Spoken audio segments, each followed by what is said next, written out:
when things went to shit last year, you try to find stuff to do, and I kept on so I did online shows for stand-up comedy. I tried tried when shoots were coming back, I tried to audition more as an actor and stuff like that, or try to take on more projects. Wrote some movies, and sometimes you just don't know when these things will happen. And so all of these things are started, like most of it's all progressing right now. So the movies that I tried to pitch were bought, and now I have to write the script, stuff like that. Yeah. But it's arts, the art industry, or the movie industry is it your whole your whole career and stuff like that? Yeah. I haven't had a day job since 2013.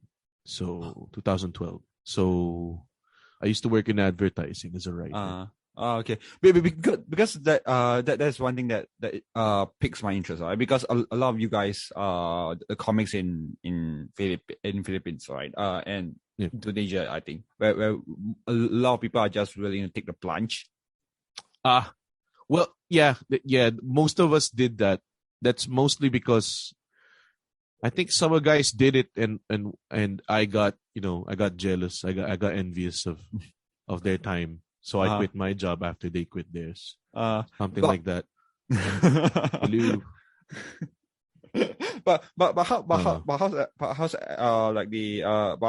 the art scene now there? That have you ever thought of fuck, maybe I should have a day job now and stuff like that?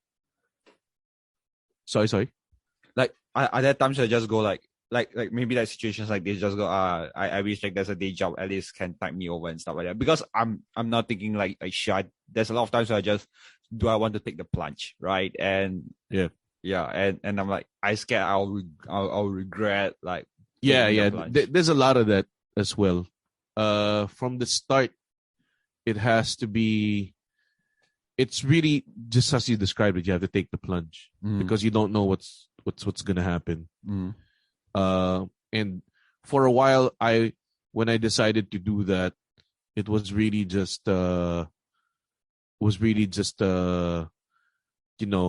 like a decision that was kind of half-assed. Like, I didn't think I was gonna commit to it full time. I thought it was gonna be like, I'll probably do this for like 3 months, 6 months, and then the months turned to years. Then you started thinking, I may never get a day job ever again. Because I don't want this. And it's not because of like financial stability or anything. It's just like, this is the thing I want to do, and I don't want to do anything else anymore. And I have money stowed away. So and I'll find a way to freelance or find a way to make money or something like that. That's how, for a while, stand-up comedy didn't really pay for things. It was just the thing that you mainly did, and then the side hustle was how you made money. So what's the side hustle for you at that point of time then? Because I suppose that you start from zero connect. You start with zero to very low connections when it comes to the movie industry. The movie industry came a little later. At the start. Wait, are we recording or? Yeah, we are recording. Oh, okay. Parang the industry started when, like, me and the movie industry started like a little later, when I was doing a lot more stand-up comedy and people were getting to watch me. But at the start, I had to do a lot of freelance work in advertising. So at the start, people were like trying to give me jobs. And these are people from the same agency I used to work with. I used to work with BBDO Manila, BBDO Guerrero. So is it a very big agency? I guess it's an international agency. So there's like lots of BBDOs in the world, right? So I'm pretty sure there's a BBDO Singapore, and there's a BBDO here. I worked with them for 3 years, And when I resigned, because I got to be friends with these people, right? Oh, So yeah. they were like, "Yo, we need like an additional writer for this project," and I'm like, "Can I do it from home? Like I can't go to work for this." Like, and they would say, "Yeah, sure, you can do it from home." Mm-hmm. So I started working from home 2013, like the start of 2013, and I started picking up projects, and I was getting paid per project. Mm-hmm. So uh, I was actually at some point in time the income was great, and then it would totally go away at Oh, some yeah, yeah. point. Yeah, because that's how like freelancing works. So that's how you know about like managing your finances. Like, don't get too crazy when you get like a big paycheck because you might not have one for the next 3 months. Stuff like that. So, the mentality was your full time thing should be your passion, Mm-hmm. and then the side thing that you do is the one that you make money with. That's the thing.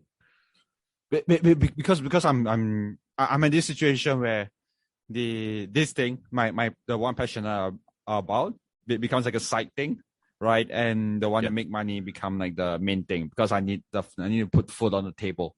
Yes, yes, yes. So you don't want to be that guy who is just leeching off other people, right? Yeah. Yeah, like even if you can, like even if you can like just ask your parents for money and everything. Well, at least to me, I don't want to be that guy. So at least at the very least, people has to make money for themselves. If they're doing something like you know something that they want to do, it has to be paved on your own labor. It can't be Mhm. just like, oh, my parents will support me for 10 years so I can pursue comedy, right? Uh-huh. Because it won't be as fulfilling, I guess, Mhm. or I, something like that. I don't know. There are times where I just appreciate. I would appreciate like people just support. Oh yeah, definitely. Yeah, yeah. I do appreciate the support and everything, like all of that comes with it.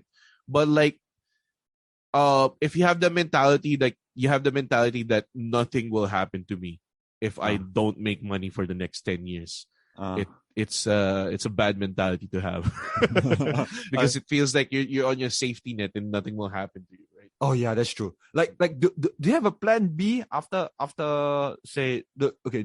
Yeah. This is a question I'm asked is do you ever plan a plan B then? Like because I hear a lot of people like saying, oh, don't plan a plan B, just plunge into it and stuff like that. No, see, that's the thing. Like, there's a lot of people who are very responsible with things. So when they pursue their passion, they're like thinking that it will all work out. And if you have a plan B, you'll count on it working out. Like you won't even think of failing if you don't have a plan B. I had a plan B. Like, ever since college, I had a plan B. Like, I wanted to take film when I was in college, Mm-hmm. and my parents were like, "Yeah, that doesn't really pay well. It's like a job that doesn't really pay well, and you can learn that in practice. Like, you should get like a science degree." So Uh-huh. I took computer science, I took IT, and that would be like my plan B if I pursued film as a Mm-hmm. professional, or in the entertainment business as a professional. Around third year college, I discovered stand-up comedy. So I was already doing stand-up comedy, and uh, at around 17, 18, I was already Mm-hmm. doing stand-up comedy. But obviously, it's not very lucrative yet. So when I learned about stand-up comedy, I said I didn't want to do IT stuff anymore. Mm-hmm. So I've just finished the degree, and uh, took a job as a writer. I applied this job as a writer for so many things, and I got one for advertising. Like, the one company would hire me was BBDO. Mm-hmm. And then that was fun for about 3 years, and then I realized I was spending too much time on things like all right, I made money, I saved up some money, I built some connections for freelancing. That's the time I pursued stand-up comedy. So the plan B was just really maintaining my relationship with advertising people through these freelance jobs, so that when the stand-up comedy thing conks out, or something happens, or doesn't really pan out, I can go back and have a day job at least, right? Like I continue to do good work for them, so I'm pretty sure if they can put in a good word for me, at least in some of the agencies, and maybe I could get hired for that. Because I'm thinking, where I only know a few who would say, take the plan B. Have a plan B, right? Because you have like people who are famous say, oh, I don't have a plan B. Then that's crazy. I'm like, how the fuck do you do that? How do you manage to go, all right, don't take plan B? And I'm like, I'm driving a cab so that I can have my plan A fulfilled. Okay, I mean, like, okay, should we take the plan A? So should I don't know when to, but I also understand, like, oh, if you don't have a plan B, you focus on your plan A and just make sure it works. I think it just works for different people. Some people work better if there's like a certain sense of security in them. Like they would be able to pursue their plan A's better if they knew there was a plan B. Other people like that, like being cornered into something, into doing something that there's no choice but to do that thing. So, and they would function better under pressure, stuff like that. So however you do it, what matters is that, I guess if you're pursuing a passion, is that you pursue it full time. Like you give all your available time to it. Okay. So but there's one thing, right? Like, did you discover your love for stand up or the love for the arts earlier in your life? Because I discovered mine at about the same time, or maybe even slightly later, around 20, I guess. Yeah. So it's because that's only when I discovered stand up. When Russell Peters got very, very famous. So you started watching stand up comedy around 20 years old, right? Yes, I think that's 2000. Yeah, that is around 18 to 20, 19 to 20. Sorry. I've been exposed to stand up comedy since I was a kid, like around probably 12 years old, 11 years old. So there was this Filipino comic named Rex Navarrete, and he went viral at a time where going viral wasn't a thing yet. So, and there was this clip that was being shared around emails and all these old messenger apps. Could be Yahoo Messenger or something like that. Very, very old. So when YouTube isn't around, emailing viral stuff. Yeah. Like it would definitely be something with virus in it. But it was a Rex Navarrete clip that was animated. So it was a stand-up comedy clip, and the act outs were done by like and the act outs were used as voiceover for a flash animation. Is he the guy that goes like rock and roll every? No. That's Ryan. That guy. I started with that guy, so that's that. He's my time. Rex is very old. Like Rex is like the peak of his career happened like at least 20 years ago. So Rex is a Filipino American comedian. He grew up here a little bit, but he spent majority of his life in the States, right? So he was the first one who brought in like Filipino culture into stand-up comedy. He started doing bits about Filipino culture, like how we point with our lips, stuff like that, like how we eat, how we sound like. So the yearning for representation was incredible, and he went like I said, viral at a time that viral wasn't a thing yet.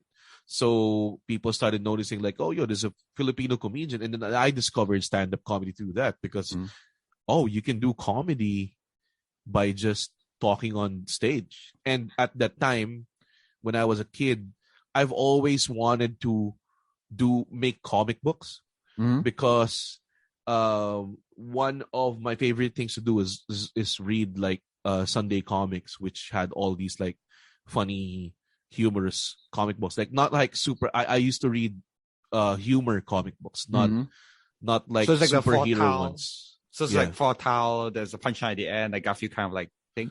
Yeah. So I've always been into that. There's a local comic book called Pugad Baboy, and it was about fat people, and I find it so funny. It was a good representation of the Filipino culture as well. So I've always wanted to do something like that, but I couldn't draw. Like, and these guys were the writers and the artists. So I was like, all right, well, that's out the window because I don't know how to draw. I wanted to express myself some way, like like I wanted to fucking dance. I wanted to sing because I'm a Filipino. You have to do that, I guess.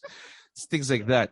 So, and I wasn't good at any of that, but I really like comedy. Like, I wanted to do something comedic.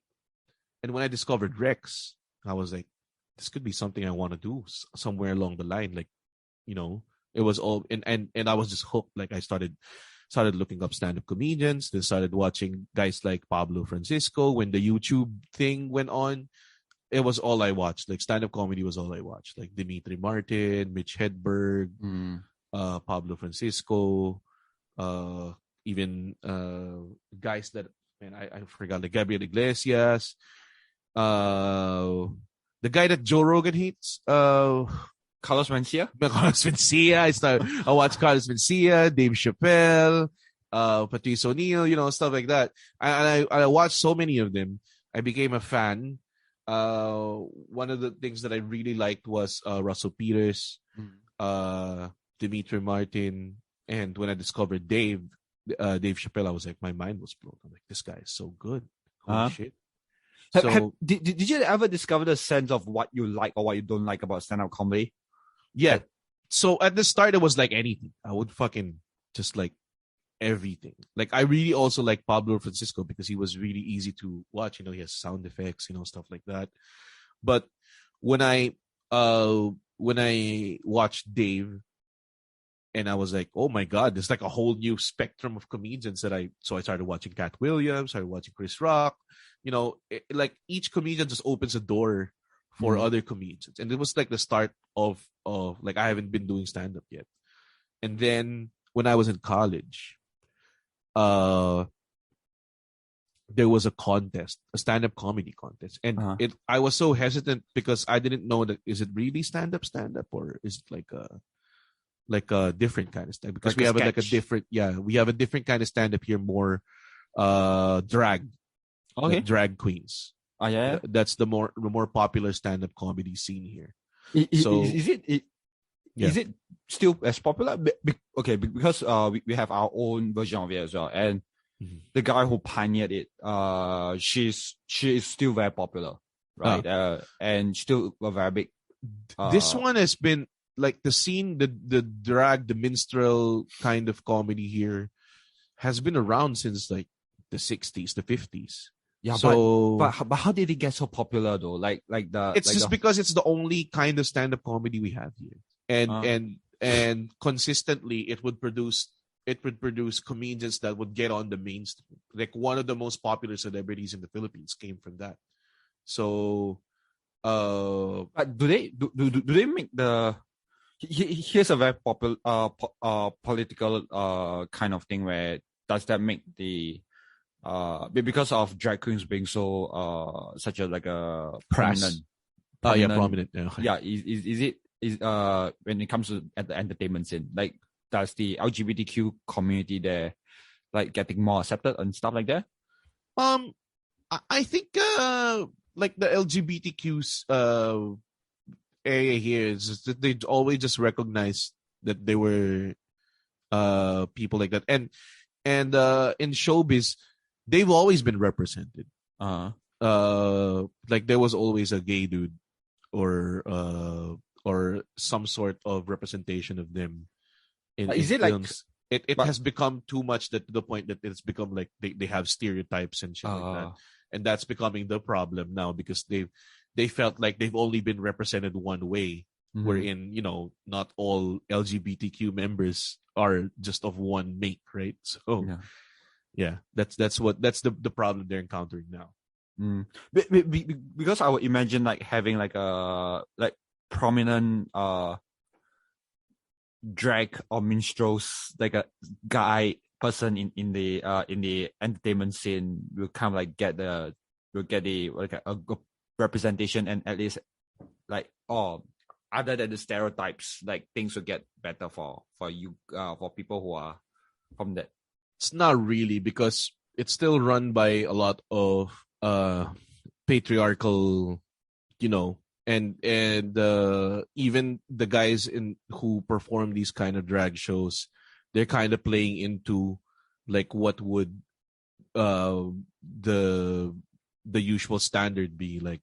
All right, we're gonna be loud and crass and stuff like that, like any other, uh sometimes I think some people uh saying that it's kind of part of the problem that they're like represented in this one way, just being loud and crass and funny, whereas in reality there's like so many ways to there's so many personalities in any member of the LGBTQ, right? Yeah, so but being in the here's this here's this thing that goes into my head, like is there like a like if you put in characters like that, right, to portray them in a different way, is it harder to pitch? It's hard, yeah, like I would I pitch I've been pitching movies for years recently, and it's always hard to like tell them like, all right, this character is gay, and they would already expect that it was be like, oh, loud and funny, oh, he's the comic relief because he's gay, no, he's gay. Like he's a leading man, like he's the lead role, but he's gay. And that's like a thing that it just happens. It's just just it's a normal thing, and they would be like, why would you choose a gay lead, stuff like that, and it would be like the downfall of my script, stuff like that. So yeah, it's still very, very backward, still not really super progressive in show business. I don't know, like we expect, maybe because the way we portray Hollywood and the way that Hollywood actors and actresses are portraying themselves, we kind of expect like show business to be a little bit more progressive when it comes to when it comes to stereotypes and stuff like that. There's definitely steps towards it, but the right now it's the prevalent thing still. It's still that, the status quo is still the same. Yeah. So okay. So back to being like drag queen and like do people I suppose people are going away from that point and just, okay, drag queen isn't the only stand up that you see, or minstrel isn't the only stand up you see. I would say here in the Philippines, they're still like the most prominent ones. So generally in the general population, they would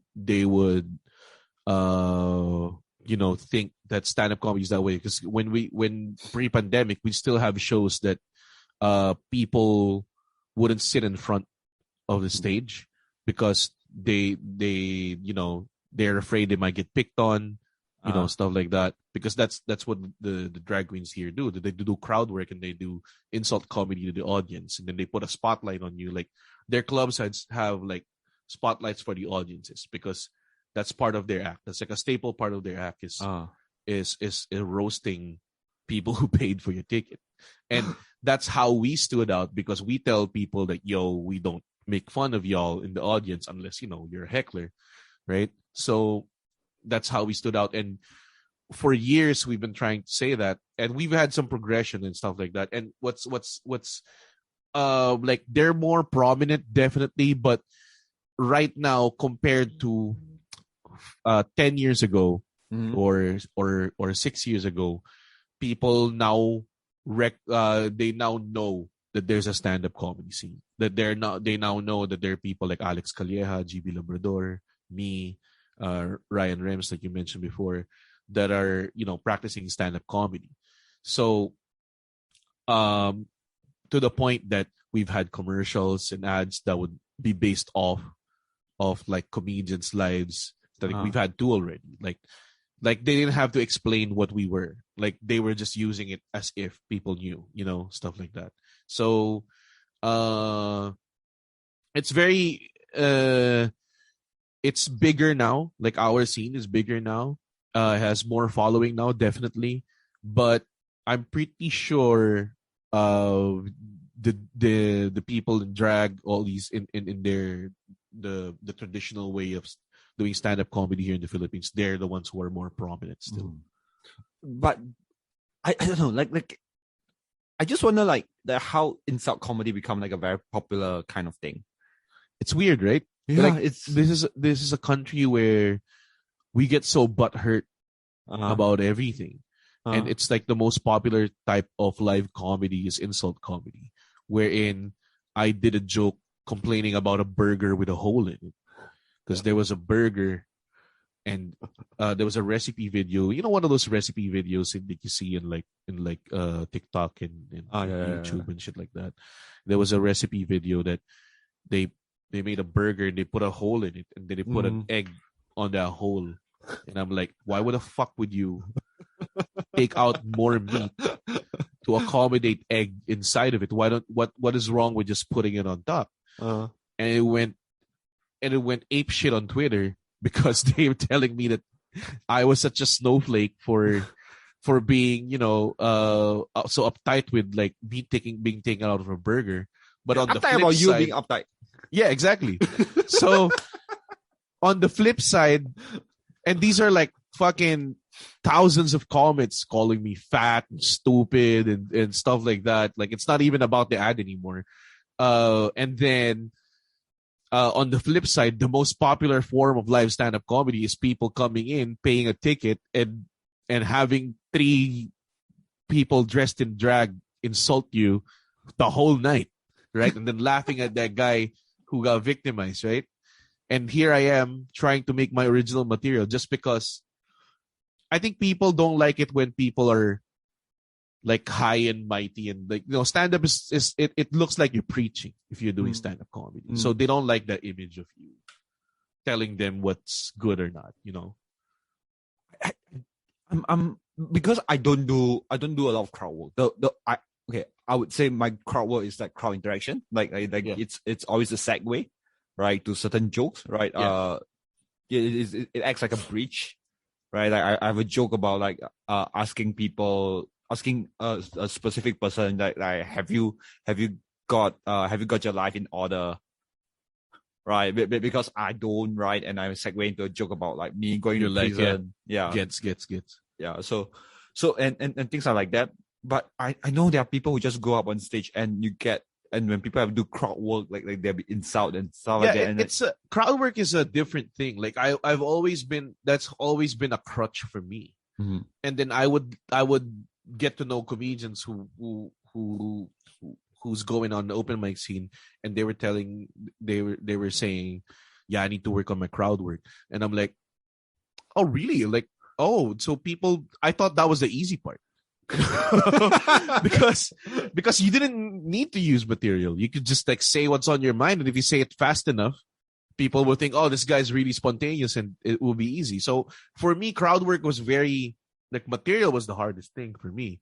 Crowd work was like a bonus for me. Like if I could do crowd work, if somebody blurts out something and immediately in my mind something comes up, that would be like, all right, looks like I'm not burning any more material today. And that's why what I like about the live crowd is that people can just, do something and it will become a certain kind of a different set from what you did the night before, even though it was the same jokes, right? Because there's something volatile and spontaneous about it, right? And recently, like if you get booked like corporate shows, sometimes they would be like, can we ask for a list of your jokes? I would tell them like, can I charge more for that? Because that's like an extra step for me, because I rely on, like, I don't like being restricted to, like, I have a set list, I do, but I don't like being restricted to it. Like if doing my set, going through my set list, and then a situation comes up where I can definitely use a different kind of joke, yeah, right? Like different kind of joke, or use it to segue into something. I want to have that option to do it. And that just contributes to the quality of the set, right? So crowd work is just I think it shouldn't be the focal point of your act, but it makes it it ups the quality so much. Like people love it for such a low effort kind of thing, you know. But because for me it's like the crowd, the audience is there. You don't have them perceived as part of the act, but you still have them part of the act. Because I grew up on Stuart Lee, that kind of like the kind of comedy, where and I realized that you can use a lot of techniques and tools, right, to build up tension and stuff like that. You do not always have to have laughter all the way. Yeah, right. You don't have laughter in one like 6-8 laugh per minute. Is that a gauge? yeah. I don't measure stuff like that, and that's why you know, like if you're talking about like there are people who are gonna be like, all right, you gotta have a laugh for the first 10 seconds of your set or something like that. Like I wouldn't do, as long as the attention is hooked on you, you're doing great set. That's for me. And then like if they don't lose attention, that's already like the minimum, right? So if the attention is on you, you can take them anywhere you want them to, and hopefully you want to make them laugh because you're doing a comedy set, right?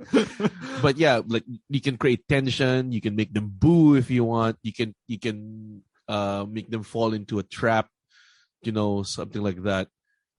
You can say something that would offend them and then turn it around on them, you know, stuff like that.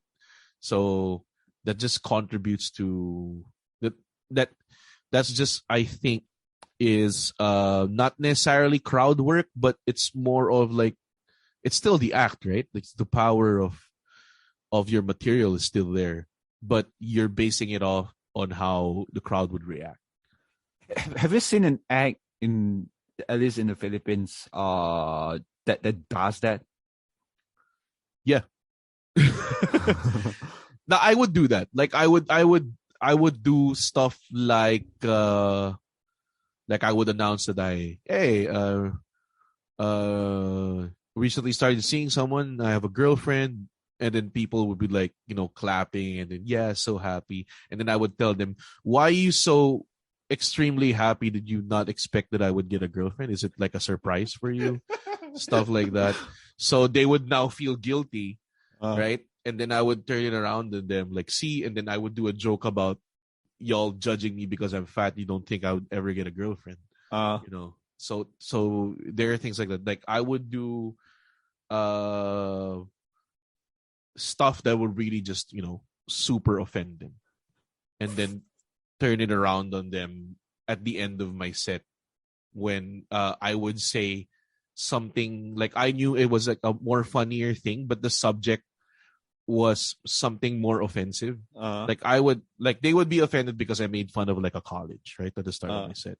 And then at the end of my set, I would be self-deprecating about me getting body shamed, and they would laugh. And then if it would be like a super big laugh, and sometimes it would be, I would bring it back to them like, oh, so when other people are insulted, you know, so I would like turn it around on them, and then they would catch themselves. And it's a funny thing because, you know, it's you play around with these energies and emotions, which is kind of really what I miss in like doing live gigs. Like online gigs doesn't have that much feedback, you know. To me, it's the same thing. I've one beat, right, that requires me to die like the first 4 minutes, because there are times I just do 5-minute sets, right?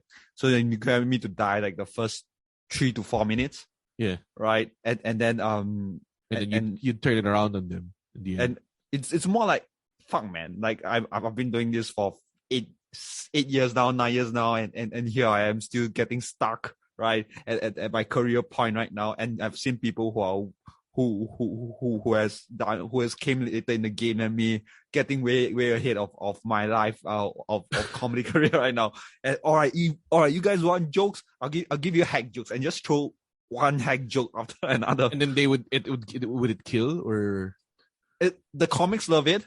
Yeah. Right. Yeah, I get it. Yeah, like that's one of the things I wouldn't do though. Like I don't want to die on stage, man. I can't fake that shit. That's hard. It's a real thing that I really try to avoid. But yeah, but it happens, right? And sometimes, like if it's a tough night, like people are not listening to it, it's not working well.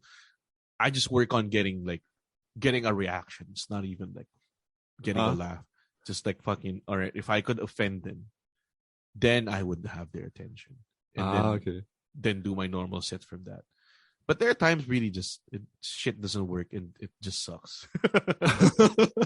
I don't know. Like I remember like doing a joke about like trying to get a job, right?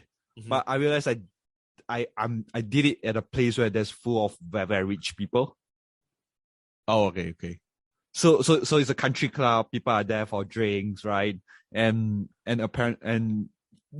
the country club membership will cost about 5 months of paycheck of an accountant. Yeah, right? Yeah. And every month, right? So I was in there. I was doing a bit about like trying to get a job. Everyone was like, and I lost the crowd immediately for the first 3 seconds. Because I was saying like, then I realized, oh yeah, you guys are rich. You guys don't get it. Yeah, they don't get it. They don't get about me trying to get a job. Yeah, it's that's one of another factors of stand-up comedy is like you gotta read your crowd right. Like if you're in a rich, like they wouldn't get that fucking perspective at all. Like they would see like it's not expensive. That's like a part of that's like Netflix for them, their country club membership. It's like they just pay for it every month. They don't care about that. I've had that. Like I've had gigs where they would have me perform in like fucking these exclusive clubs where they have their own elevator and shit like that. Wow. And then they'd really take care of you, man. Like they'd give you your own dressing room, which is like a function room. They just put tables on it, and then they'd have waiters go to your dressing room and then order from a menu. Like it's not like a meal that they just give to you, stuff like that. And when you're getting treated like that, I know like, all right, I'm part of the elite here. So I just came in there and then I did jokes about like killing poor people, stuff like that. And then they were like, at first they were like, oh, I don't want to be that rich guy. And then, I eventually draw out like, come on guys. I know we're all up in here in the 32nd floor of a building looking down on the, other people. Don't just come across your mind to kill poor people, guys. It would totally make our country better, stuff like that. So, and then I would do the same joke at like some random bar. And then there would be a guy there who's an activist and would calling me a fascist. And it's really happened. Like he was yelling, fascist, you fascist, like something like that. Like after, because I was talking about how I'd gather these homeless people and killing them with a flamethrower or something. Here's the AG comment. Is it during the time of Duterte? Yeah. It was a time where there was a lot of killings going on, and I told them like, so it was like a swerve, people thinking like I would go against it, and then I would say no, he has a point about killing some, like, don't you wish some people were dead though, like, stuff like that. It was obviously a joke because it was about like making having a free concert and poisoning the free drinks, stuff like that. It was obviously ridiculously a joke. But if you had come in at like the midway part of that joke and just started listening to the part where I was just hosing down people with a flamethrower, then you would think that it was a fascist. And I couldn't blame that guy. I couldn't tell the guy, like Min said, I could tell the guy that was yelling at me that I was a fascist. I could tell, well, you're wrong, sir, because he probably just caught that part of the joke. So it happens. but have you gone into a room and just whiff and then you just take a little like a smell in the air before the show has started and just go, oh yeah, they are not my crowd. They are not. I'm just gonna get my time done and just get the fuck out of here. Definitely. There's always that aspect of like it's a fucking job sometimes, like there was a weird, like there's this guy who saw me at a show. And some people, like, I feel like they don't know how comedy works. So they would watch me at the show, and it was a theater show, so it was easy. It's theaters, man. So I'd kill and everything, and then one guy went up to me and like, yo, I really like your set. Can I book you for like a relative's birthday? I'm like, yeah, sure, no problem. We'll do that. Turns out, like when I got to the gig, it was his like grandmother's like 70th birthday. Oh no. And there was so many old people there. And it was the grandson that booked me. And that grandson was more of my target audience, right? Because, both young, we won't get stand-up comedy. And these are like fucking old people who probably have war experience when the Japanese took over in the Philippines, World War II. They were fucking old and grizzled and I feel like they won't like me. So immediately at the start of my set, I immediately called it out. Like I said, I don't know why I'm here.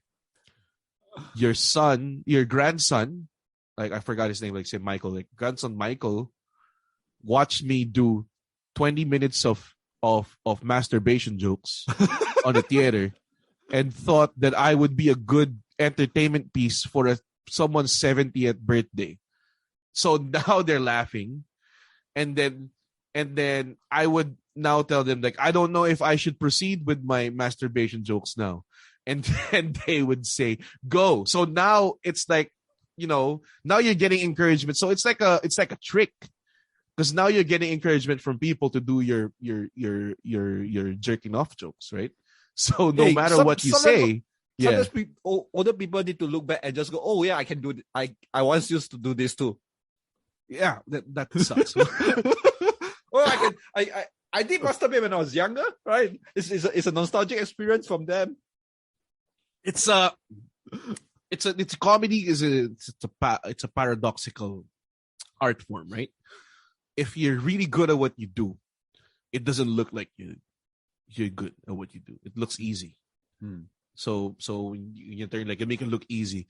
That's what comedy is really like. For the uninitiated, like we do stand-up comedy, we know what it takes, right? We fucking bombed, and we know how hard it is to fucking make people laugh and shit like that. The people who are, like you said, like some people, like I can do that.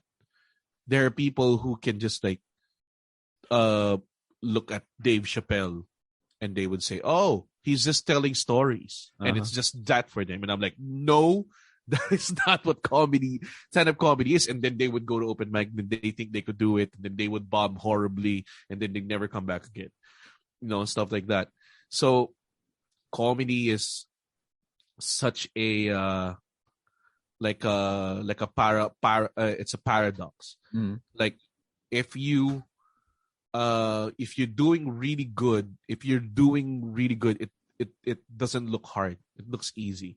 And when you're executing, right, it seems like you're not trying really hard. Like it seems like everything's just effortless for you, but you're trying really hard to make it look effortless.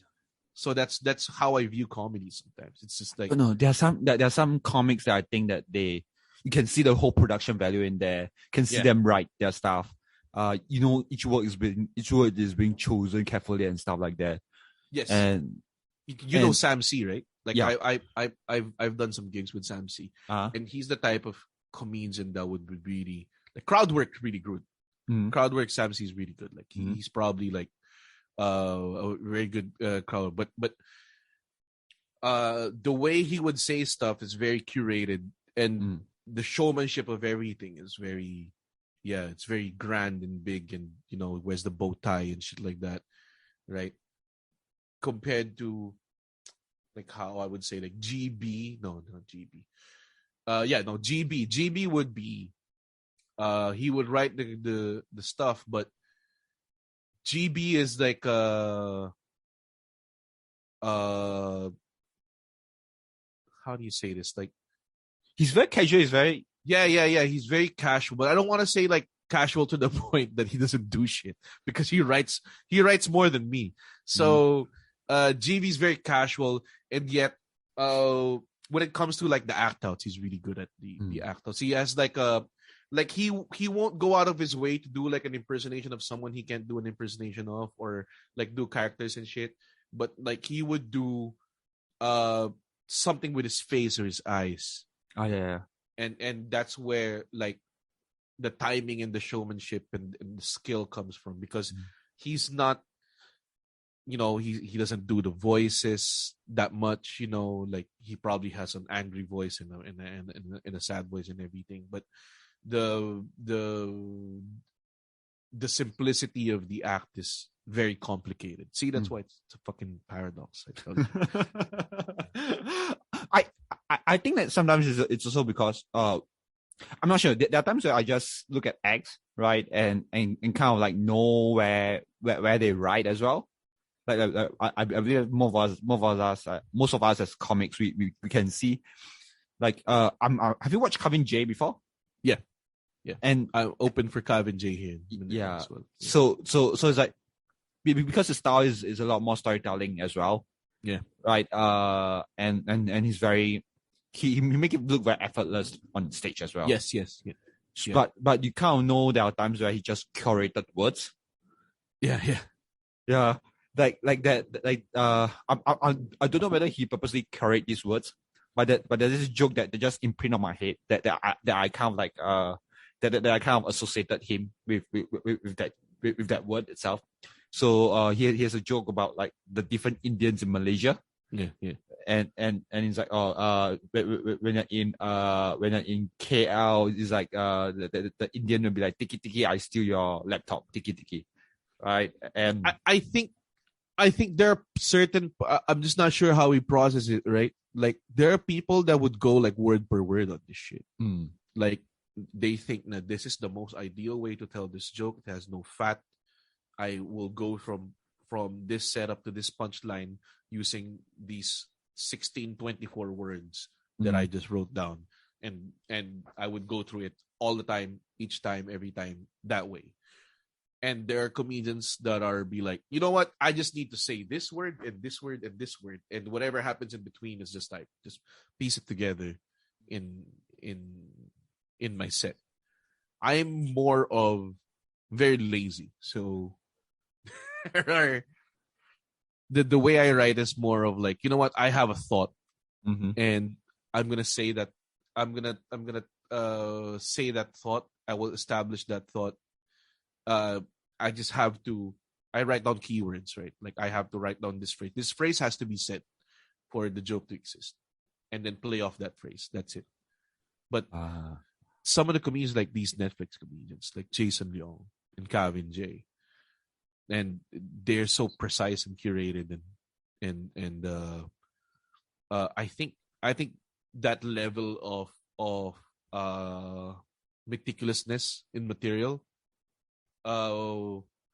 it's kind of the thing that's required for them, like stuff like because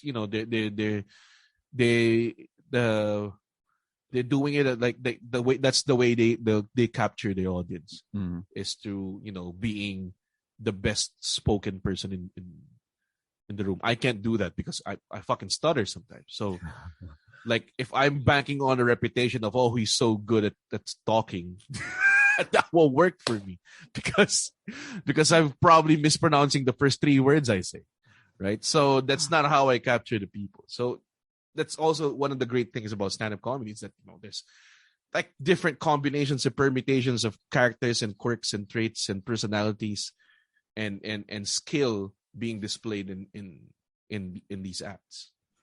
I'm about the same as you, but I don't pick out words. I pick out ideas. Okay. Yeah. So it's like if I have an idea in my head, I'll just go all over the place. At least in an open mic, right? You just go all over the place. Right on stage, right? Yeah. Then if it's funny, I'll just dig even further in there. If it's not funny, there are times I'll just continue digging as well. Yeah. Just if there's a funny part, you'll just take that out, and then it's just parts of your set now. So all right, they like this part, so I'll keep saying this, and then keep digging, stuff like that. As in, okay, there are also parts where when people don't like it, I'll just do that. Especially in open mic. Like if you're doing stand-up comedy, you know what the thing that I hate the most is that when there's a joke that you really fucking like. Oh yeah. Right? And then you're like, what? It's open mic, but I'm gonna put this as my closer because I know it's gonna fucking kill because it's so funny. And then you do all these jokes, like all of your new materials like working, right? Everything's working, and like, oh my god, they wait till they get a load of my last joke, and then you finally get to your last joke, and it fucking completely bombs, and you don't know what to do because you were killing for the first 4 minutes, and your last 30 seconds suck, right? So, yeah, it's one of the things that you just don't know what will happen. Like we can go back and forth for hours. Like I could talk comedy for like fucking days. I've done that. Like I've some of the comedians here, sometimes we drink and just talk about comedy until the sun comes out. Right? And we could all do that. We could all analyze and everything, but end all and be all, we will never know what's absolutely funny for everyone all the time. Like it has to go through still this trial and error process, or like, even though if you know all the knowledge of comedy in the world, you still don't know what will make people laugh because it's a different show every time. I don't know, but I just love to talk about it. Like it's really fun to talk about it. People say that when you should not dissect a frog because it kills the frog, right? Yeah. But these are parts where we're just like, yeah, man. Once in a while, it's great. Like I would dissect different aspects of it. Like I would continuously try to define why I like it. Because it has so many aspects of it that I like the whole dynamic of having a different crowd every show. The whole like when you kill. It's a room full of strangers that they don't know each other, but now they have a shared experience because you're making them laugh, something like that. So constantly I would find myself, especially at night, trying to define why I like comedy and find, like what you said, like, don't dissect the frog because you'll kill it. I mean, as long as you can go back to go back to a mode where you just perform, it would be great. But like fucking analyzing it to the core is like one of the things that I can't just help myself stop doing. Have you ever tried dissecting the frog on stage? No, I didn't like that. Like they had me do that in high school. I was like, I don't want to kill this fucking frog, stuff like that. I would figuratively though, like sometimes I would do a joke, and then like if I feel like it's a comedy fan crowd and they would get like stuff like about material creation and everything, I would dissect in front of them, like all right, so you guys didn't like the first 4 words I said because it's offensive, blah blah blah, stuff like that. It just happens like probably at an open mic, not an actual show. Yeah. I don't know, I would say that it's open mic for me as well, right? Because there are a lot of times where I just throw out a joke and just see where it goes, but I just don't know where to go from there. And I would just dissect a joke either through character mode or just go on stage and just go, all right, you know why this is funny, right? just purely You about don't it. like this part, like stuff like that. Yeah, man. It definitely, if it like, I would never do that if I was killing though. Like I would continue the momentum, but like yeah, like sometimes I would do like I would kill, and then you look at your set list, right, and then there's a new joke coming up, and you're not so entirely sure with it because you've been killing with all these sure jokes that you've done before, like older material, and there's a new joke coming up. You're not entirely sure. I just communicate my well, like how I feel. Like I would tell them, like, "All right, guys, did you guys enjoy the show? Yeah." And then, all right, well, this next joke is new. So if I'm really embarrassed to say it, and then I would get them to, tell them, no, say it. Like, so I would have an excuse. So like, if, all right, I would say the joke and it would bomb, and then I would blame them. And I would tell them, see, I told you guys it wasn't confident with this joke. And then, you'd get back right on top of the laughter again. There's some jokes that lend itself to that. Yeah. There are times I just open with a new joke. Yeah, fuck that. Yeah. Just if it's open really up a good, new right? joke. Yeah. I It depends don't- on the crowd too. Like there would be open mics that there would be people there that'll be watching you for 3 weeks straight. And I'm like, yeah, I need to open a new joke. I can't be just doing an old joke here. I don't know. Like there are times that I just open up with a new joke without any and without any preamp at all. I thought which is really really fun. Where you just bomb the whole 2-3 minutes because you're just trying to set up your new joke and just make sure it works well. I would deliberately bomb though. That was the thing that's crazy for me. Yeah. I don't know. Like I think that it kind of proves that joke whether it works well or not. If it's an open mic and like the first 2-3 minutes are just trying out to figure out your new joke out as well, and do the whole dissection of jokes in front of them, just see whether it's funny or not.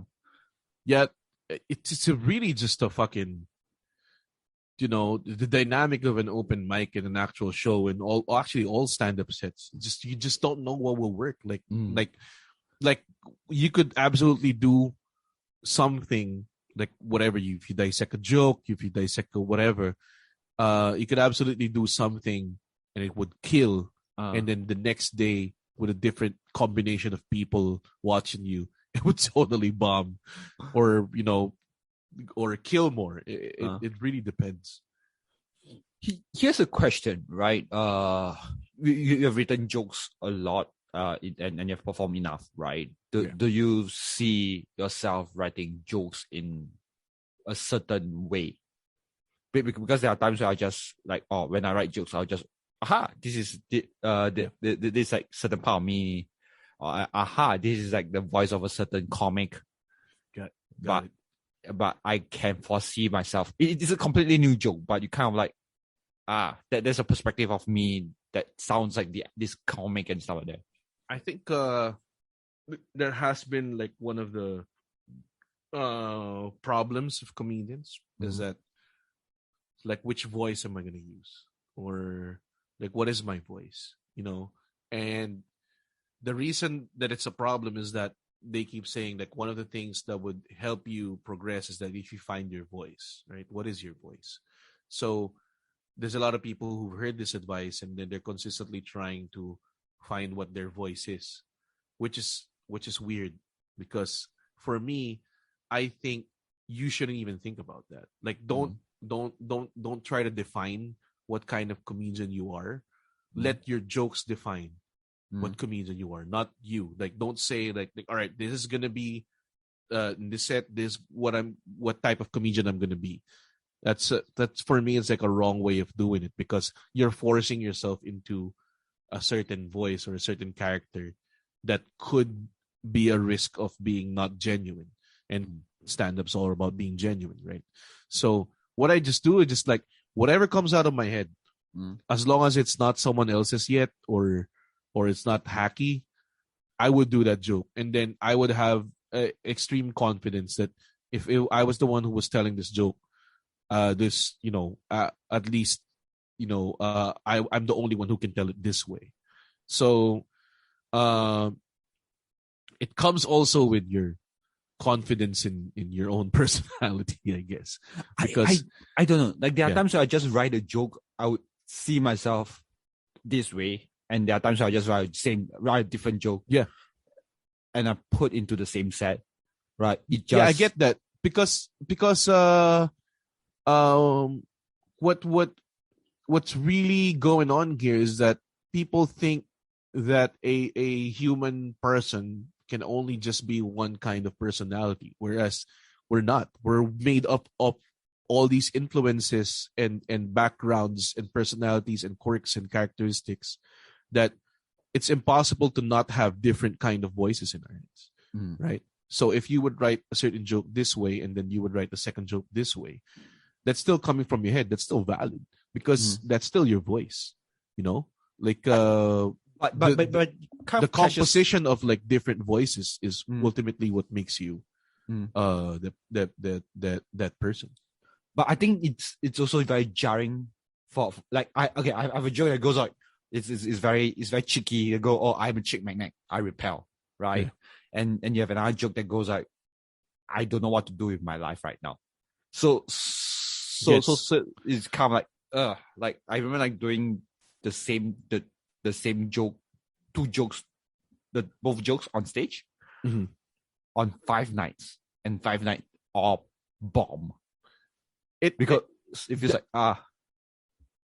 yeah, that's more of I feel like that's more of like not a voice thing. That's more of like an attitude thing, more of like an angle, or a continuity thing, because you're being cheeky at the start, so that means people are assuming, all right, this guy's confident and whatever, and blah blah blah, and then right after then you're saying that you don't know what to do with your life, right? After you being cheeky, so it becomes like there's no continuity with your personality there, right? So it becomes a little bit disjointed. But if you have like you said, like if you find your voice, or you're saying it on like a perspective that are more complete, you should find a way for both of these jokes to exist, you know, because like you can't be pro and anti in this. Well, you can be, but you'll have to find a way to do that. You know, so I don't think it's a voice thing. It's more of like the actual joke needs to be written, you know, better. So something like that. Yeah.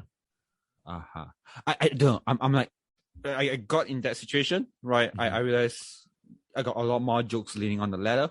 So I'm like, have you tried like sometimes it's just like flipping it, like I've flipped it as well. Yeah. Like it's either one, right?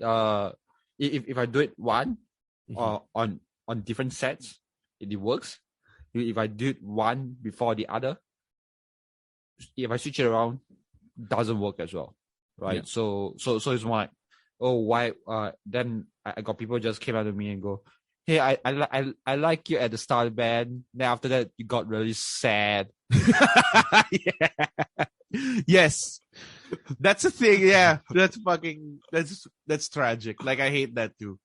Like, hey man, like the first part of your set was great when you thought about being fat, but then when you got into the politics and everything, we didn't like you anymore. You know, that basically what they're telling you, right? Fucking yeah. It's just like how fucking comedy works. Like look how we're so fucking obsessed with it that we're trying to flip it around. We're trying different words, you know, stuff like that. And even though like there's like imminent public rejection, we'll still do it because, you know, there's something in it because it came from our heads. There's something in it. Like my end all and be all with material. Like if it doesn't work, I would never take it out completely. Like I would bench it. Like it's something that, you know, like I barely have any material that I would say I would never do that joke ever again. I would bench it, and then after years, sometimes 6 years, like if I'm getting stuck in a rut, it's one of the things that you can do. You can revisit. Like I had a joke that I wrote in 2010, couldn't make it work. Couldn't make it work at all. And then 2014, I gotta make it work, and then it became my closer. Oh yeah. Yeah, and then I even used it in the Hong Kong comedy festival thing, and it got me into the finals. So it was coming from a joke that couldn't get work. People were bombing, and it was an act out heavy joke that I looked like an idiot once I did it, and then years later you get all these experience, right, on stage time. You just absolutely overall a better comic after 4 years. So now you can take on that joke. Now you can execute it properly, because sometimes it comes from our heads, and in our heads we have like a certain type of execution that needs to be done, but us as like a physical performer can't keep up with the idea yet. So wait on a few more years when you're more comfortable, and then come back to it, and then you'll have a new fucking closer, man. I feel like sometimes because you grow up as a person. Yeah, that's Then- mostly it. and sometimes you just grow a different perspective as well, like doing a certain joke and stuff like that. I have a joke that's similar. That got stuck for the first 3 years. Yeah. When the joke happens, right? Then after that, it became my closer. It became one of my biggest joke where I went to a massage parlor, and it ended up being like a happy ending place. Yeah. So I went in. I just tell the story. It didn't work well at all. Then after that, I was talking to Kevin J and say, and we all know that it's a good joke, but I just don't know how to go around doing it. And at the end, where we were talking, and I just realized, oh yeah, I got to portray myself in a more paradoxical way, where you're being thrown into a, because the whole joke, like me going in there, right? How long did you get it to work though? Like you benched it for a while, right? And then came back to it. How long? 3 years. Jeez. It's just because you have different angles now, like you learn with other material how to execute the other ideas you have. Right? Like I would do workshops here in the Philippines, but I don't ask for like payment. Like it's like a pay what you want workshop. And I only talk to people who've done open mics. I hate talking to like beginners that doesn't have stand-up comedy experience. And then I'm gonna talk about setup, punchlines, and how to find angles and different, like, and they don't know what the fuck we're talking about, because you can't understand comedy until you do it, right? So I only open it up to like people that can, like, I can only teach people who know what comedy is, right? And that's one of the things that I would tell them, is that like working on material, no matter how good you are with like crowd work or impersonations, or you can fucking sing and do comedic singing, material is always going to be king, because it makes you, it not only it turns out the funniest shit in the entire world, it, working on it makes you a better person, like overall, because you see so many angles, you see so many things, it's such an insightful experience to work on material, that you just totally become a better person, to the point that some years down the line, your old shitty ideas will become better ones, because you're an entirely better person now. But you also force you into a bubble though. Like I have people who just go out and just like, because they have, I would say, business sense, right? They will put themselves in a character. Like I know people who are like, okay, look, I'm here as a black guy in Asia, I'm going to do black jokes. I'm a gay guy in Asia, I'm going to gay guy joke. So or I'm a woman of color, and I'm like, so everyone is writing on the same perspective, and I always tell them, do you want to be, and I will come off very offensive, right? Because I'm always very blunt, and just go, do you want to be recognized as a comedian who does those jokes, or do you want to be that comic? That's an interesting take, because there's always gonna be like an initial perception of every kind of person. So I go up on stage, I'm fat. People gonna think like, oh, he's gonna do fat jokes, right? And I would do fat jokes. It's a lubricant for me because you're working on things they know already. Like, so it doesn't take much explanation. Oh, I'm angry because I'm fat. Then I'll explain and I'll do a joke about being angry because, this happened to me when I was a fat boy. And then, so they would laugh. So that's instant validation.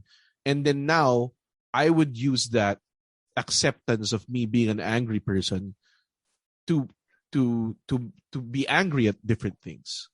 Right?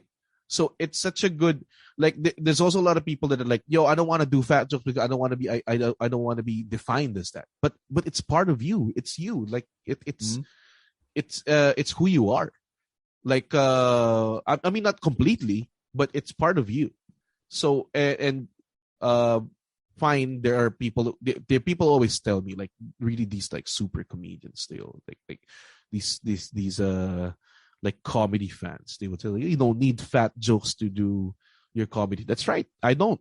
But if I need an easy 2 minutes at the start of my set, I would do that because it's a lubricant. It's like a lubricant before I penetrate your asshole with like these fucking other things. It's a good bridge. And if they're laughing while you're explaining why you're so fucked up, and then later on it would give you this totally you're telling a story about yourself, right? And now they're laughing at why you're angry at church because they know why you're angry in the first place, stuff like that. So, people sometimes discount that part of themselves. Like, they don't want to self-deprecate about insecurities. Like, there are people. I do a lot of self-deprecating jokes. Yeah. But I wouldn't recognize my race on stage unless there's a reason to. Yeah, there's got to be a reason to. There has to be a material attached to it. It can't be just like, I'm fat or I'm Chinese or whatever. Actually, there are comics who does that. Like, I'm not sure whether you know this comic called Jackie Cation. I don't know. Okay, so Jackie Cation is a comic in the US, right? So she came. There's this one special one album. She came out and just go, all right, let's get this out of the way, right? I'm a 50-year-old white woman. All right. And just like, all right, there's nothing to say about it. Like, I've done it. I've said that. And then he'll just completely do jokes that he wants to do, right? Yeah. I think it's a different perspective with different people. It's like that kind of that might work for he chooses to do that. I would do fat jokes. Like, recently I haven't been doing fat jokes because to me I don't really control what I like to do, what kind of topics I do. So if I have fat jokes and I find it funny, I would do it. But there are stretches like years, like the past 3-4 years, I don't like making fun of myself, so I wouldn't do it. And then like recently I thought of like a really funny fat joke, and then I did it, and then one of my friends were like, oh, you're back to doing fat jokes. No, I just like whatever, I just thought of this and I thought I'd do it. I think I don't curate it that much, or like put much thought into like the second. It's just like it's so hard to make material already. Like taking out stuff that you find funny is gonna be hard. So it's like whatever I can get my hands on, I will use. I'm at a point like that. There are times I don't do a lot of race jokes, like looks based jokes. A lot of you guys do race jokes, right? In Singapore and Malaysia. Yeah, like that would be like one of the most prevalent things that you guys do. Mm-hmm. But I'm those guys who unless I got something to say politically, right, or there's a reason that I want to say, right. I say it's fair game as long as there's really good material on it. I don't know. It sometimes all boils down to jokes that just go like, okay, so you make a reference of this race being, here's a stereotype, and it just, I don't, And just make fun of it, right? yeah, and I'm like, okay, I like, all you need is to dress, right, and some makeup on, and I'm back in the 1970s, 1980s, Yeah, right? yeah. And I'm I like, get you. I get you. I get you. But yeah,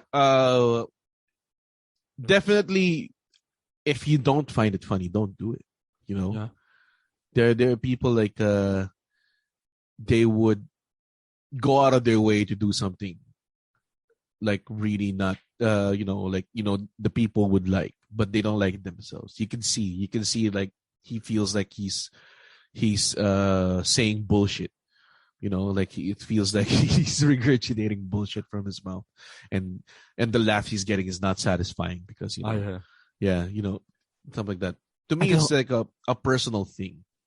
Like okay, if you find this thing funny, no matter how fucking stereotypical or whatever shit that is, as long as it's not hacky, it's good. but what's not hacky though? Like, Hacky is for me like personally, like if it's like a fucking people are doing it, your fucking grandma's doing it, your brother's doing it, your uncle's doing it, it's hacky. Like if it's already a perspective people know. But if you're fucking giving like a unique insight on things, that's not hacky. Or but as long as someone else is doing it, for me, that's like for me, I'm not gonna do it. Even though like sometimes I would do a joke and I've been doing it for years. Like this happened to me. So like I did like a joke. And I've been doing it for years, like 2 years. It's not a really super like it's like a middle of a set joke kind of thing, right? And then as there's a special by Aziz Ansari, and he does the almost like fucking 90% completely the same joke as mine, but funnier, like completely greater, like an elevated level. And then I'm not gonna go into a research mode and tell like when did Aziz make this joke, or can I make this joke because I was the first. I am already conceding to that fact. Like, all right, this guy more popular. This probably more people have seen this joke. I'm pretty sure he's worked on this for years because it's a fucking great joke. And no matter what, like even if I'm honest, I didn't take it from someone else. I'm just gonna stop using that joke because it's hacky now. I don't know. I'm like, when people say it's a hacky joke, I'm like, I don't know what's hacky anymore because I've seen so many comedy. They just go, yeah. aha, this guy said this guy said that joke. This is a reference to that joke. This is like, I know where this comes from. This is where it comes out as like an art too as well, because when it comes to like dealing with the ethics of the joke usage, I feel like it should boil down to feeling. Like if you feel like fine, like in that same situation with me and Aziz, I would totally understand if another comedian keeps using that joke because maybe he really relates to that joke. It's his experience, It's stuff like the that. only joke that you have in your arsenal. Sorry. Or it's the only joke that you have in your arsenal. You have no more choice. I can't not do this because this is my only 5. Yeah, that could happen as well. But yeah, I always define stand-up comedy as like the world in your point of view. So if you're honest to yourself that you're using your point of view, and there will be parallelisms with other people for sure, because there's intersections of personalities in the world, right? So if it boils down to you, like do you keep doing that joke? What's terrible is that you heard that joke. Chris Rock did this joke. Oh, you know what? I'm gonna make a Tagalog version of this joke. That's hack. Definitely. That's absolutely fucking hack. Like there's a lot of people there was this guy before, and he was started doing our open mics, right?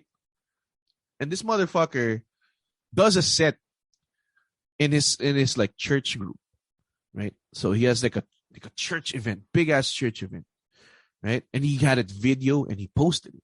Like, look at me doing stand-up comedy. And it was like me, GB's, Alex, James, Victor's jokes. All of it. Like he did like a fucking tight 15 and he did our jokes completely perfectly. Like down to like the fucking how we tag it, how we say it.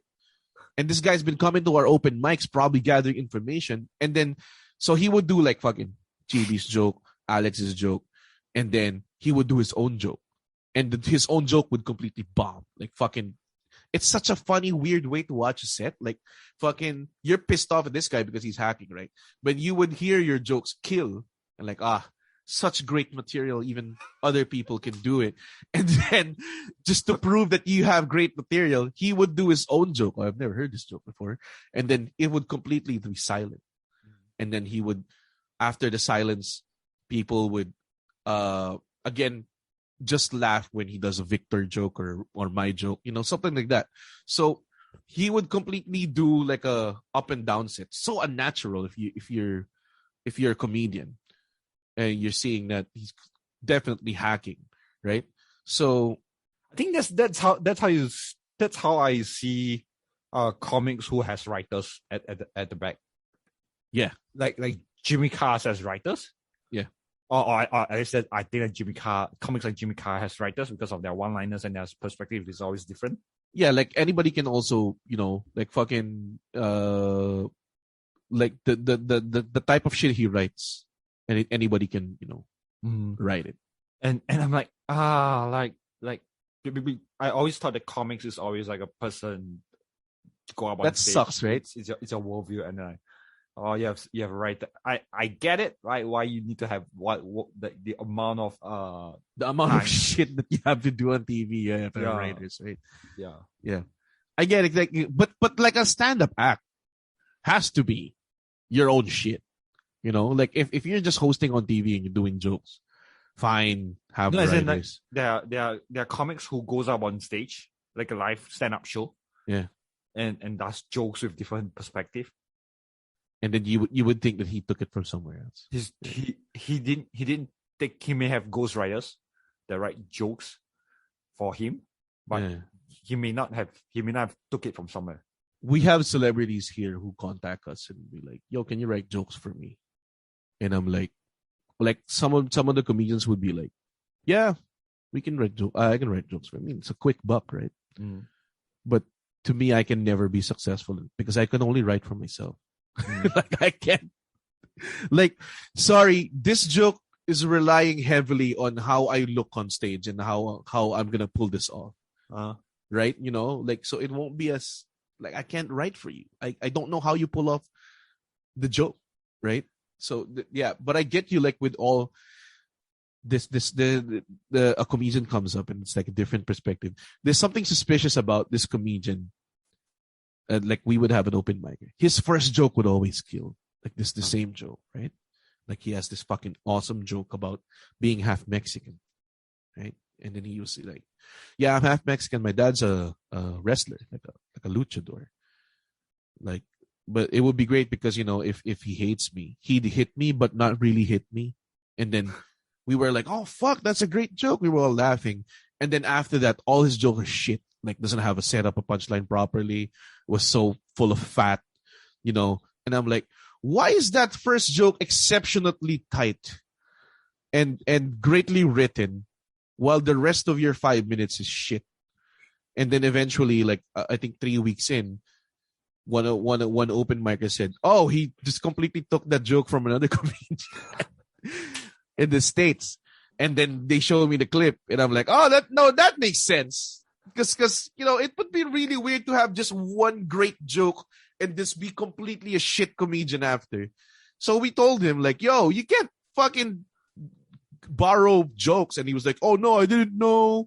Blah blah blah. The usual comedians like, "Yeah, I didn't know. I wrote that," and then maybe like parallel thinking. Like, well, you should stop using it because it's completely like that comedian's joke. Like, I wouldn't believe it's parallel thinking because the rest of your work is shit. Like if you were killing the whole way, I would understand. All right, well, you've written other jokes, but he was like, he was an open micer who was killing with one joke and bombing with 10. That's the rate of not even like fucking 1 out of 50 probably. So you can't believe that he's the guy who wrote it. You know? I mean, like if it's his first 5 performance, after a while, I'll just tell him, hey, you know what, like this comic has done it before. You shouldn't take his spits, right? But after 5 times, 6 times going up on stage, and I think people should be allowed to go up on stage and just do just imitate. Because at the very start of a career, the very start, yeah. But if it's going on like fucking, oh, you're doing Chris Rock jokes now, that's weird to me. Because it's not, you're not practicing to become a better comic. You're just practicing to become a better cover artist, which is completely what not a stand-up comedy act should be. It should be the world in your point of view. If you're using Chris Rock's and Pablo Francisco or whoever comedian you're imitating, that's not the art anymore. You're just go to a talent show. Just don't call it a stand-up comedy act anymore. You know? I don't know. I'm like, if you're still if you're like 2-3 years in your career, like in an open air quotes career, you're still copying jokes from. I'm like, man, come on, just. I mean, where's the satisfaction of that coming from, too? Like, you're cheating. I don't get. Like, why would you even keep doing it? Because you're not getting paid yet, right? There's no money, right? So if you're an open micer for 2-3 years, and you just like getting the laughs that doesn't really belong to you, there's no fulfillment in it. It's so weird. I don't know. Like there are people who are content with that. That's weird, right? I don't know. There are people who use that as a push up, as a platform to improve to push your career forward. Like I don't get that. Yeah. I don't know, like because we are all at the artistic integrity of things, right? Maybe and you have and someone who just go in for the business side of thing. I go in. I just want to earn money for this is my way to the top, right? Like and we as comics who just do it for the artistic integrity were like criticizing him, and the only way is to ostracize him out of the scene. I like money, but I would never do something like that. I would never do something that would compromise the integrity of the craft, because I truly love it. And I know it exists because the people who practice it honestly and truthfully to themselves. It won't be a good scene if everybody just fucking takes jokes from everyone, right? So like recently I got into this endorsement deal with an ice cream brand. Sorry. I got an endorsement deal with Grab.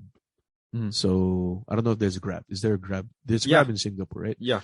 So their e-wallet, their financial app, cash app, Grab Pay. So I got a deal with them, and then I was negotiating their contract terms, and they gave me a contract, which I felt like that was their standard contract for like all endorsers or talent, right? So I looked at it, and there's like a whole page of like what you can't do. Like you have to be a wholesome person in public. You can't have performances that talk about this, talk about that. There's like a list of what you can't talk about. You can't talk about drugs. You can't talk about politics. You can't talk about stuff like that. And I'm like, and I had talked to them. And I was requesting a meeting with the clients because I wanted to explain to them why this can't exist, right? And I had a dispute with the producer because he was like, "Oh, but all the big celebrities signed that contract and they didn't have a problem." And I'm like, "But I'm not them. I'm not a big celebrity, nor am I. They're not comedians. I'm a comedian, and they got me because I'm a comedian, right? Because they saw my shit." And it's like, yeah, if I sign this will completely be like my comedy career is dead. Like, I don't care how much you pay money. I love money, but please, let's make this work, man. Like fucking, so I had to talk to them, and I told them like, yo, this item 7A to 7D, if this exists, a person can just log in on my Instagram or my Facebook or my TikTok and watch the first video, and I completely violate this 17 times, like right away. Because the first 5 videos, like I have a video there talking about eating my own semen, so like that. So like, why did you get me and then have me, I talk about my dick, I talk about politics, I talk about fucking whatever crash shit that I talk about. Why would you have me sign this? And they were like, oh yeah, you're completely right. So right, they took out like a whole, like 3 pages worth of clauses to accommodate because I was violating every one of those. Like the one video would violate at least 2 pages of these things. So they took it out for me. And it's great because that would be like something that you can't do before. Like fucking 10 years ago, you can't do that. Like pretty sure they would be like insisting, oh, well, we'll just find another comedian then, or we'll just find another fat dude then. But now they realize there's value in it because, it's becoming more prominent than before. So they wanted to get in on getting probably one of the fucking, which is like what, eight of us here who can do an hour comedy, like one of the 8 headliners of Philippines, I guess, or something like that. Or I see they see the value in it now. Maybe not just because of our work, but maybe because there's a lot more stand-up comedians in the world now that are visible to everyone. Like on Netflix, there's so much stand-up comedy on Netflix, right? And they realize how awesome the craft is, right? So when brands, the like, it's a big thing that they would get a comedian to endorse their product and lock them out for like fucking, all right, your Grab, we're gonna pay you 2 years not to be an endorser of anything of any of our competitors. All right, that's great. That's a big thing. But the bigger thing is what happened inside, where they were like, this is a standard contract of endorsement. I'm going to take out 3 pages to accommodate your craft. That's the big thing, right? And that's how you balance artistic integrity with needing money. I don't know. I'm like, I'm more towards, I'm leaning towards artist integrity. More in the sense where I can do whatever, like if you give me a contract and I got nothing to lose. You gotta have, basically you gotta have like a more palatable way to communicate. I gotta be able to talk about my dick. I gotta be able to do what I do. And then the next endorsement I got was from an ice cream brand. It was so fucking wholesome, man. So wholesome. It's super wholesome. Like the whole campaign was called Share Happiness. And the whole commercial bit was me doing stand-up comedy, and then how my stand-up comedy got affected by the pandemic. So I decided just to give ice cream to people. That's the whole story. And I was looking at because you'll get like the script first, right? I was looking at the script and the storyboard. And I was like, this is so goddamn wholesome. So I kept on insisting, yo, I need to see that endorsement contract, because they might be, they might say that I have to maintain like a wholesome personality or whatever, and something like that. The money was so good, right? So when I got a look at it, and true enough, it was the same thing. Like there was like pages and pages of like clauses that you can't talk about mature stuff. You can't be in movies that are violent. You can't, stuff like that. And so I did the same thing. I just said, yo, can we do that? And instantly they got it. Like the person was like from marketing and Unilever was like, oh yeah, we'll definitely not do anything that because what your comedy is why we got you.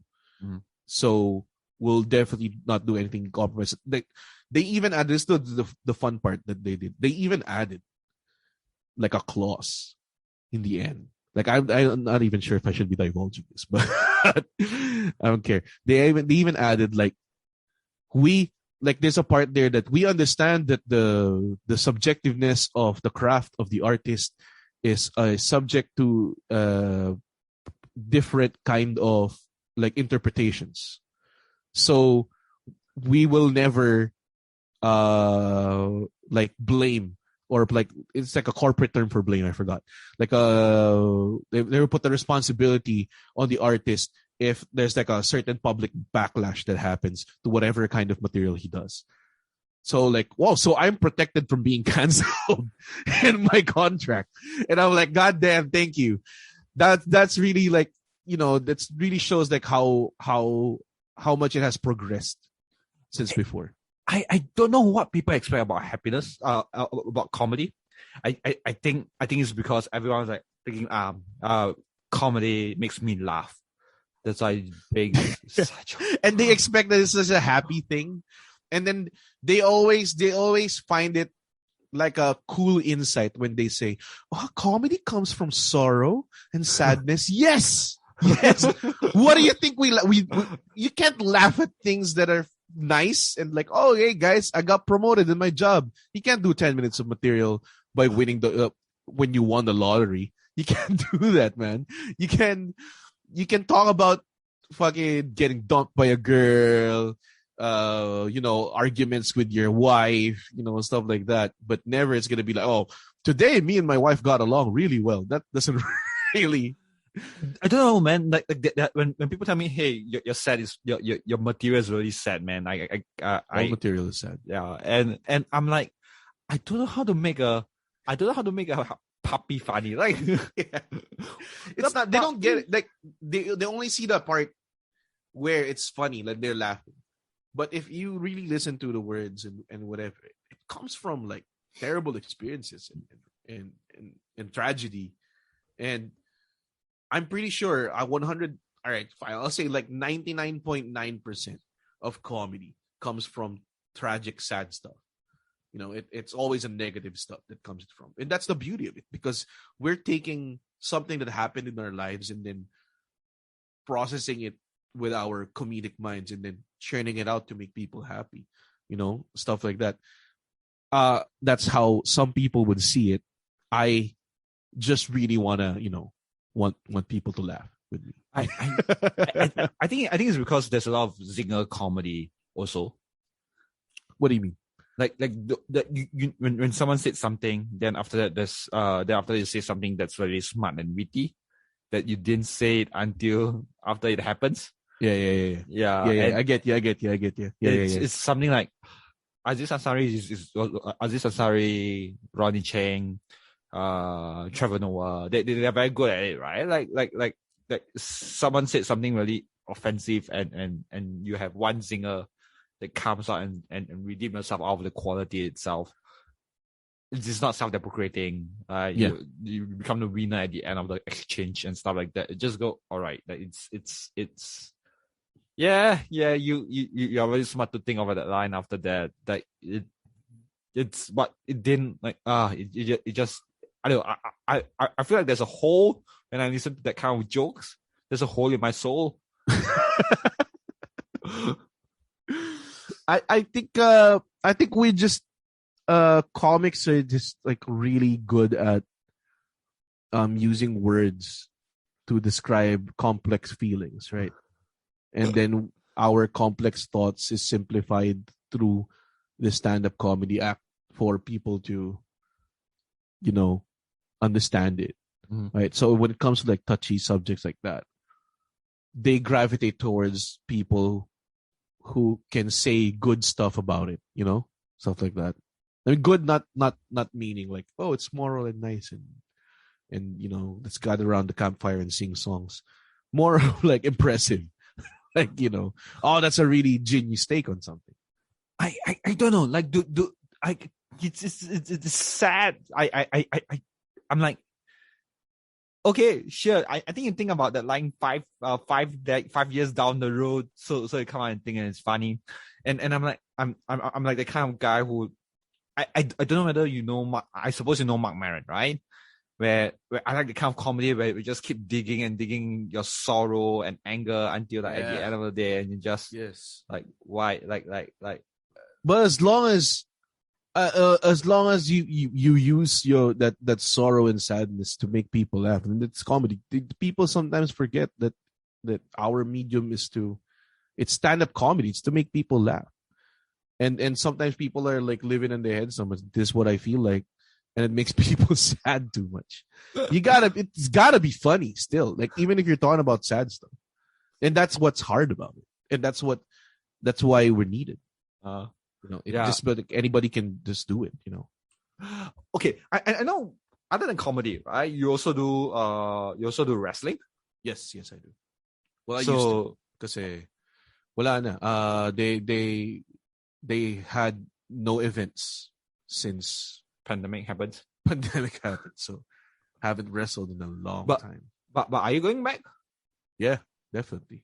It's one of the things I look forward to. How do you get in that? Like how big? I suppose like the wrestling scene is very big. The there. same thing with comedy. Like I was a fan ever since I was a kid, and then I always looked up ways to get into it or ways to do it.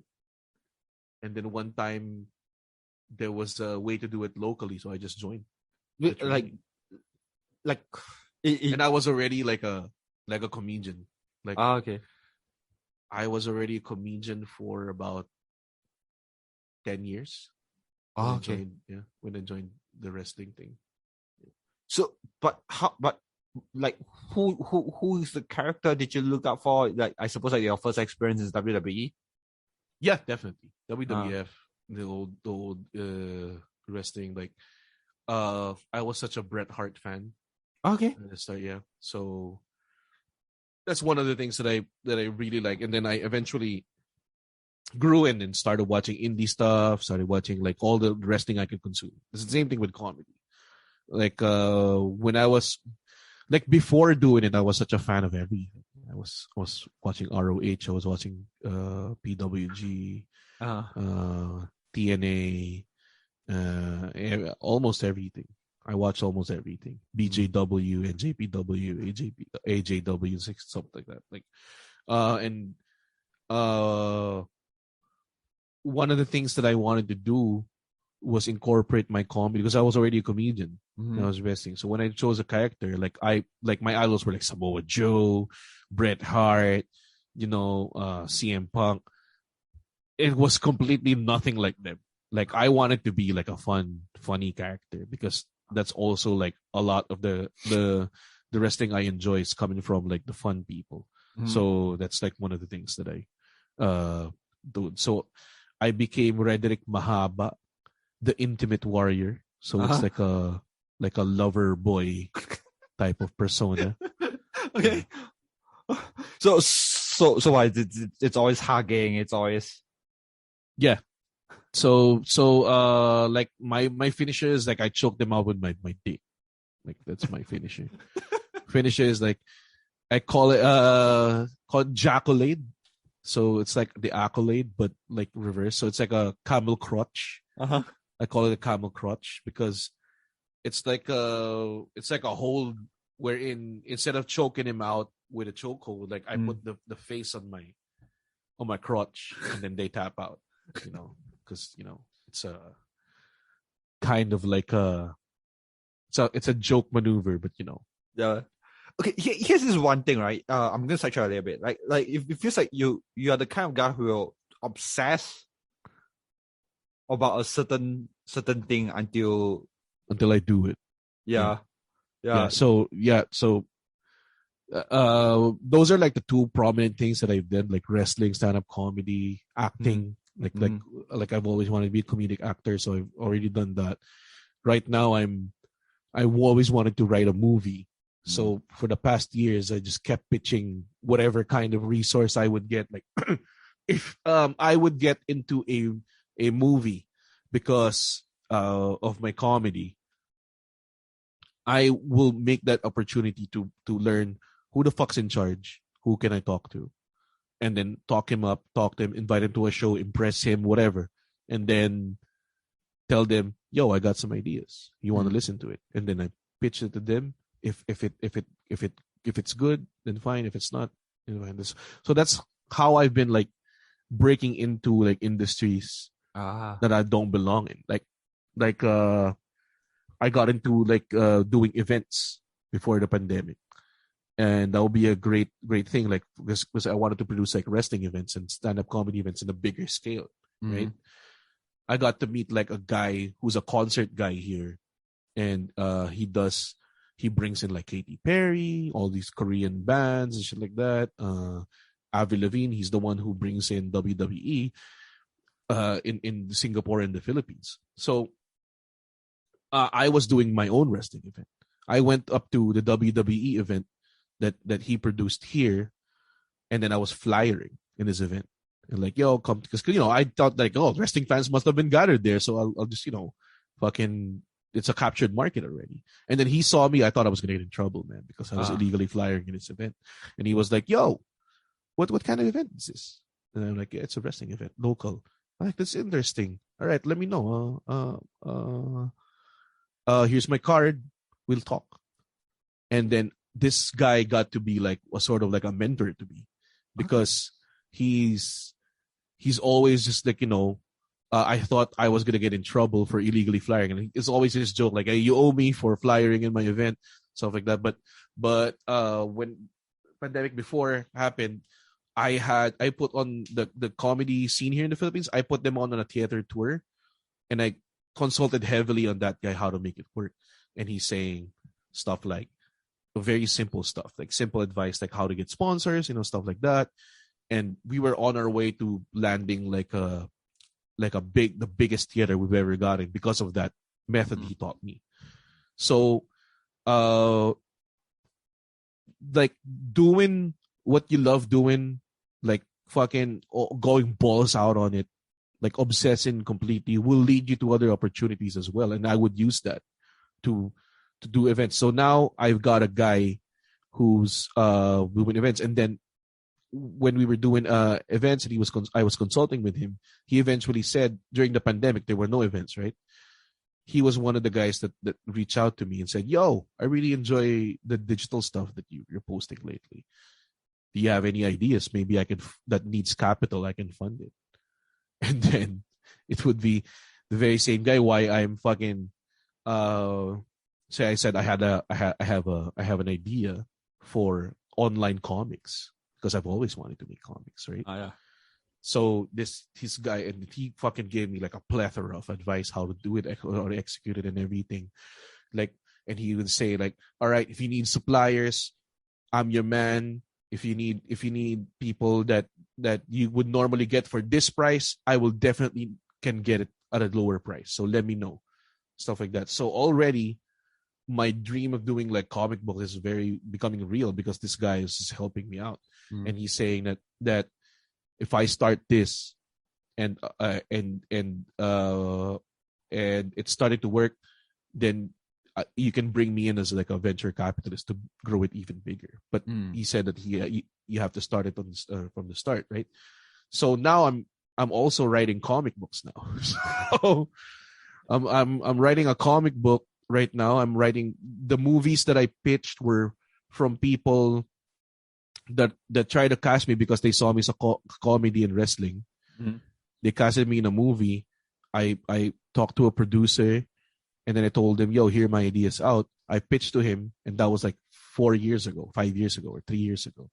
And then they got back to me like 3 years later, and they're like, yo, I remember you were pitching to me. Do you have more ideas now? And I was like, can I pitch the stuff that I pitched to you before? Yeah, but like if you have other fresh ideas, let me know. So I pitched like fucking like a library of ideas to it, and I got 2 movies. They bought 2 movies from me.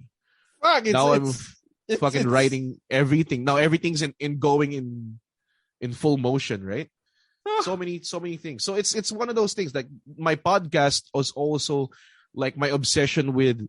I wanted to be a late night host, like Conan. That's why my show is called Bago Matulog with Red Ollero. It's called Before Bedtime with Red Ollero. So Bago Matulog, Before Sleeping with Red Ollero. It's the English translation.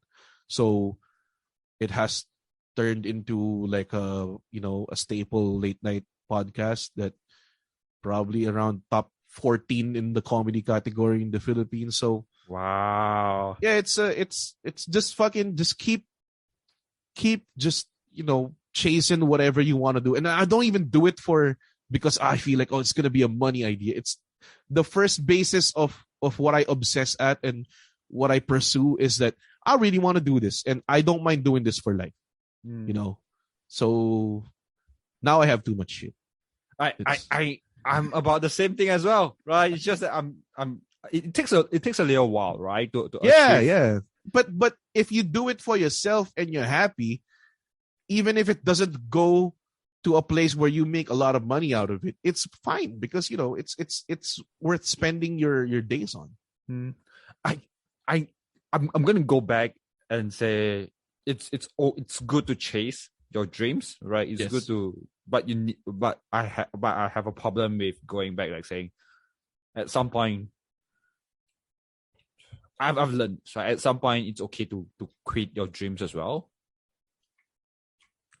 Definitely. Yeah, definitely. And don't be, because some people are so like when people are lost, they're always like, they're always like, oh, I don't have a dream.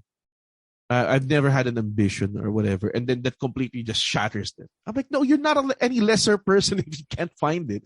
Just do whatever you feel like doing, man. I mean, you could discover a new passion every day, and as long as you just, what matters is that you're doing something about it. It doesn't matter like if you have a day job and you're pursuing music on the side and you're saying that or I get to practice an hour, that's still an hour every day. As long as you have baby steps, no matter how small it is, towards a certain goal that you've set yourself, that's fine. If you're lost and you're trying to find yourself, you don't know what to do in your life, keep just doing stuff. You won't find it more if you keep doing the same shit, right? I don't know. I'm at this. I do this because I like to do this. Right? Exactly. So that's the only reason you need. Yeah. So I get to talk to people I like. Right? I get to talk to my heroes if I'm lucky. Right? And I think that there's also one thing that you're raised like saying like, oh, you didn't know, you wouldn't know until you tried. Right? You didn't.